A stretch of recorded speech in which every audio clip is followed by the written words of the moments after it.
Hiriyoota koo burjii Khaliifaa jechuun gamoo dheeraa qofaa miti. Seenaa guddaa, hojii injiinarii cimaa fi qormaata mootummaa tokkoo of keessaa qaba. Garuu akkuma har'aa ilaallee ijaarsi guddaan hundi bu'uura cimaa yoo hin qabaatin rakkoo guddaa keessa seenuu danda'a. Isinoo maal yaaddu? Gamoo addunyaa irratti isa dheeraa ijaaruu mootummaaf ulfinna moo baasii guddaa yookaan ammoo magaalotaaf nageenyaa fi itti fufiinsa qaban ijaaruu wayya jettanii yaaddu? Gamoon haaraan burjii Khaliifaa caalu ijaaramaa jira. Kuni Dubaay irratti dhiibbaa akkamii qaba? Burjii Khaliifaa waggoota hedduuf mootummaa gamoo addunyaa keessaa isa hunda caalu ta'ee ture. Garuu yeroo san dabruu danda'a. Jiddaa Tower ol ka'iinsi meetira 1000 ol qabaachuuf hojjetamaa jira. Yoo hojiin isaa xumurame burjii Khaliifaa mootummaa isaanii dhaaba. Garuu kuni ol ka'iinsa qofaa miti. Daldalaa fi diinagdee Dubaay irratti dhiibbaa guddaa qabaachuu danda'a. Burjii Khaliifaa gamoo qofa osoo hin taane mallattoo mootummaa Emiraatota fi magaalaa Dubaay ture. Namoonni miiliyoonaan lakkaa'aman suuraa isaa ilaaluuf dhufu. Investoroonni mootummaan Dubaay irratti amanamummaa isaanii ijaarratan. Garuu yeroo gamoon biraa kan isa caalu isa duubaan dhufee ijaarame hawwiin isaa hir'achuu danda'a. Kunis gatii manneen hoteelaa fi daldala naannoo burjii Khaliifaa jiru irratti dhiibbaa uumuu danda'a. Kana malees waggoonni dabalaa dhufuun suphaa gamoo kanaaf baasii guddaa barbaachisa. Sirni ibsaa, qilleensa qabbaneessuu, paampii bishaanii fi sirna eegumsa sibiilaa fi meeshaalee biroo yeroo yeroon jijjiiramuu qabu. Kuni waggaa waggaatti dhiibbaan miiliyoona doolaaraa ta'uu danda'a. Kanaaf gaafiin guddaan ammallee asitti jalqaba. Burjii Khaliifaa bu'uura argamsiisaa jira moo mootummaa Dubaay irratti ba'aa ta'ee hafe? Koomentii irratti. Hayyoonni tokko furmaata sadii jedhu. Tokkoffaan mootummaa Dubaay gamoo kana akka seenaa biyyattii eeguu danda'u akka Faransaay Eiffel Tower eeguu burjii Khaliifaas mootummaa qofaan deeggaramuu danda'a. Lammaffaan teknooloojii haaraa fayyadamuun sirna isaa guutuu haaromsuu danda'u. Garuu kuni baasii guddaa gaafata. Sadaffaan ammoo investoroonni gara biyyoota biroo deemuu yoo jalqaban gamoo kuni keessa nama xiqqaa qabatee hojii isaa gadi lakkisuu danda'a. Dhugaan jiru garuu tokko. Burjii Khaliifaa boru hin kufu. Suphaa fi tajaajila itti fufsiisuun baasii guddaa barbaada. Kana jechuun gamoon kun rakkoo teknikaa qofa osoo hin taane rakkoo diinagdee fi naannoo wajjinis wal'aansoo keessa jira. Seenaan burjii Khaliifaa nu barsiise tokko qaba. Gamoo guddaa ijaaruun salphaa ta'uu danda'a. Garuu waggoota dheeraadhaaf nageenyaa fi baasii madaalawaan bulchuun hojii isa hunda caalaa ulfaataadha. Magaalaa tokko bareedina qofaa hin milkooftu.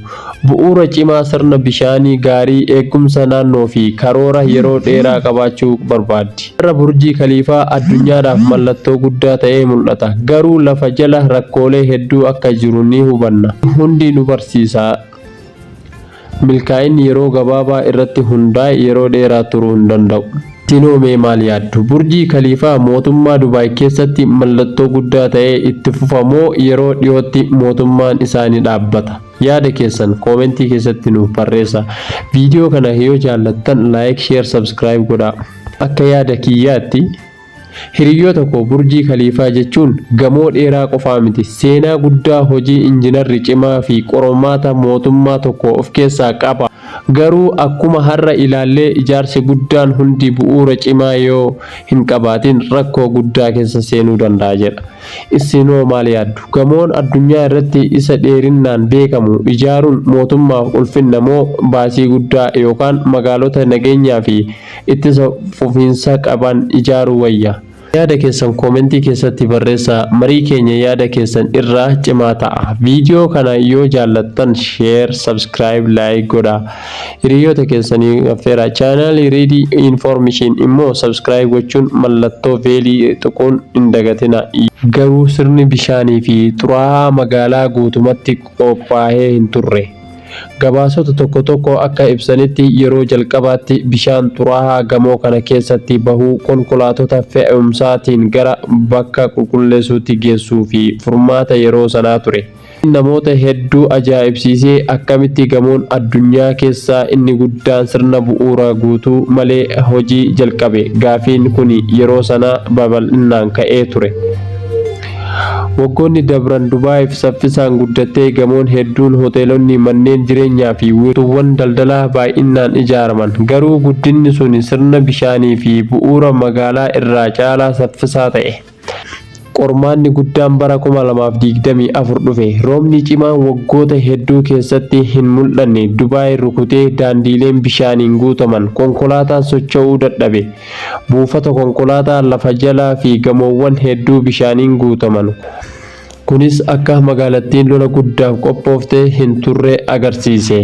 Sababni isaa Dubaay keessatti sirni bishaan rooba guddaa lafa jalaa bishaan saffisaan baasuu guutumatti gahaa hin turre. Kanaaf mootummaan Dubaay piroojeektii guddaa Teerseef jedhamu jalqabe. Kaayyoon piroojeektii kanaa tuubboo bishaanii gurguddoo lafa jala ijaaruun bishaan roobaa saffisaan walitti qabee gara bakka nagaa geessuudha. Piroojeektiin kun baasii guddaa kan gaafatu yoo ta'u, mootummaan Dubaay qarshii biiliyoonota doolaalaan baasu itti dirqisiise. Barnoonni as keessaa argamu tokko guddaadha. Gamoo dheeraa fi bareedina ijaaruun qofti gahaa miti. Sirni bishaan, ibsaa, daandii fi bu'uura magaalaa yeroo dheeraa tajaajilu waliin guddachuu qaba. Yoo bu'uura cimaan hin jirre yeroo tokkoon uumamuun baasii guddaa kaffaluun dirqama ta'a. Fiin amma ka'u garuu kana qofaa miti. Burjiin Khaliifaa guyyaa guyyaan humna elektirikaa meeqa fayyadama? Bishaan hammam barbaada? Qabeenya uumamaa hammam fixa? Deebiin gaafilee kanaa baay'ee nama ajaa'iba.